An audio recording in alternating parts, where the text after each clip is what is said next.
వాస్తవాలకు దగ్గరగా బడ్జెట్ రూపొందించాలని మాజీ మంత్రి హరీష్ రావు రాష్ట్ర ప్రభుత్వాన్ని డిమాండ్ చేశారు. ఈ నెల 26వ తేదీ నుంచి శాసనసభ బడ్జెట్ సమావేశాలు ప్రారంభం కానున్న నేపథ్యంలో హరీష్ రావు ఈ వ్యాఖ్యలు చేశారు. ఈ విషయమై ఆయన మీడియాతో మాట్లాడుతూ కాంగ్రెస్ ఇచ్చిన హామీలకు నిధులు కేటాయించాలన్నారు.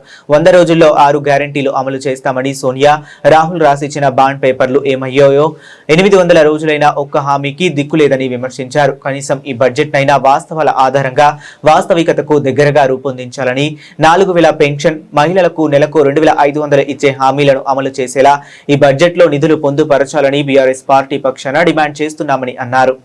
ఈ నెల 26వ తేదీ నుంచి అసెంబ్లీ బడ్జెట్ సమావేశాలు జరుగుతున్నట్టుగా వార్తలు వస్తా ఉన్నాయి. రేవంత్ రెడ్డి ప్రభుత్వం అధికారంలోకి వచ్చి 2.5 ఏళ్లైంది. సగం కాలం పూర్తయింది.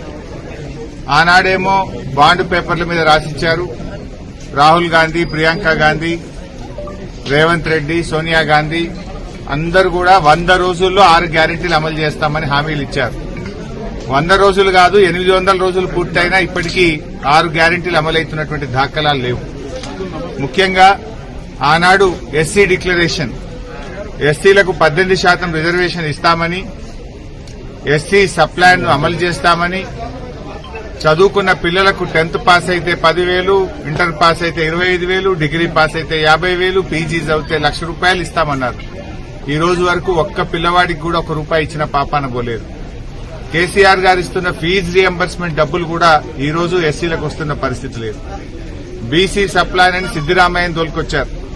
సిద్దిరామయ్య గారు ఆ రోజు బీసీ సప్లాన్ ఇనాగ్రేషన్ చేస్తూ బీసీలకు 42% రిజర్వేషన్ ఇస్తాం, సంవత్సరానికి 20,000 కోట్ల బడ్జెట్ ఇస్తాం, సప్లాన్ అమలు చేస్తామని చెప్పి బీసీలను మొండి చేయి చూపింది కాంగ్రెస్ పార్టీ.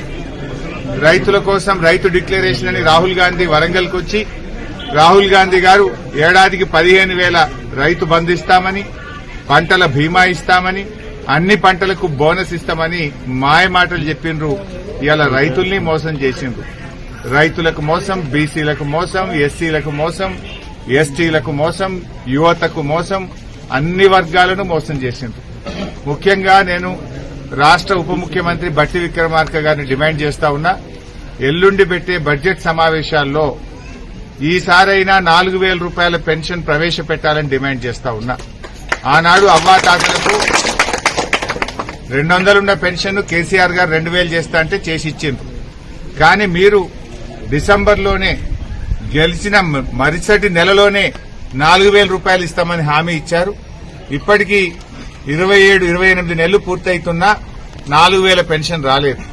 బీడీ కార్మికులకు గాని, వృద్ధులకు, వితంతువులకు, ఎయిడ్స్ పేషెంట్లకు, గీత చేనేత కార్మికులకు అందరికీ కూడా వెంటనే ₹4,000 పెన్షన్ ఇచ్చే విధంగా 26వ తేదీ ప్రారంభమవుతున్నటువంటి బడ్జెట్ సమావేశాల్లో కొత్త బడ్జెట్ లో పెట్టాలని చెప్పి మేము ప్రభుత్వాన్ని డిమాండ్ చేస్తాం.